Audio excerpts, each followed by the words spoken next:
when you talk about the confidence, confidence is often one of the biggest issues that many nurses struggle with because you're not speaking English every day. I mean, you're living in the UK now, so obviously you are speaking English every day, but for many nurses all Yeah. over the world, they're not speaking English every day.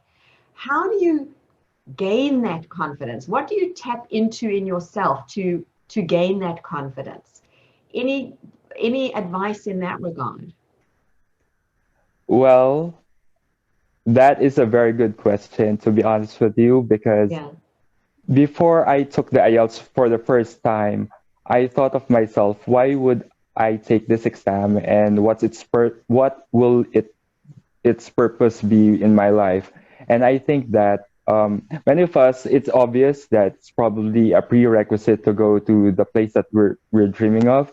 But for me, the purpose that I had was I want to learn English to the best of my abilities because that will be the ultimate medium that I will be using to converse with my patients. And if I have the difficulty to convey the information that I have inside my head, then that will impede the nursing care or the medical care that I'll be giving them, which makes it unfair on their part. Because at the end of the day, if you're a patient, you want to have the best optimum quality of healthcare that you want and will be receiving at the end of the day.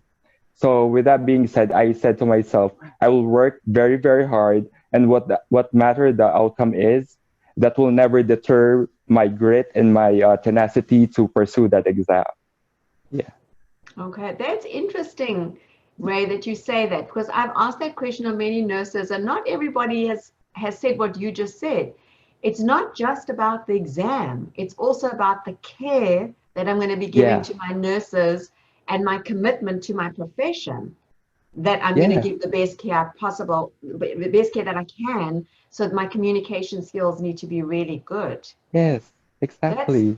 Yeah, that's an interesting perspective. So I think that actually makes a lot of sense, and I think for anybody listening right now, it's kind of an interesting way to think about it because for many nurses, they just think, well, I just need to pass the exam.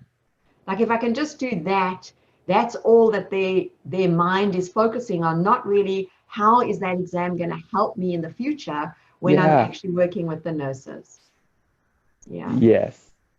And especially in addition to that one, um, I think since you'll be going to the States, or I will be going rather to the States, I'll be meeting people from different walks of life with different creeds, different backgrounds, different cultures.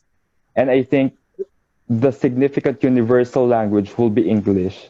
And if I Mhm. don't have the capacity or the confidence and the skill to utilize that language to the best of my abilities, I will be having a difficult time to really interact with them. And that will make my heart even harder. Yeah. Yeah. Yeah. And I'm pleased that you said that because it's actually something that Alex from Swoosh and I were talking about the other day. And we were saying this group was created really, it was just to help. We really just wanted to help nurses, not just kinetic nurses, all nurses from all over the world to help them to pass the IELTS exam. But an interesting thing is that we were talking last week about that maybe this group also needs to be used after you pass the IELTS exam to practice your English because it's not just about passing that exam. It's about communicating as a nurse in America in your future. Yes. And you're really supporting that idea.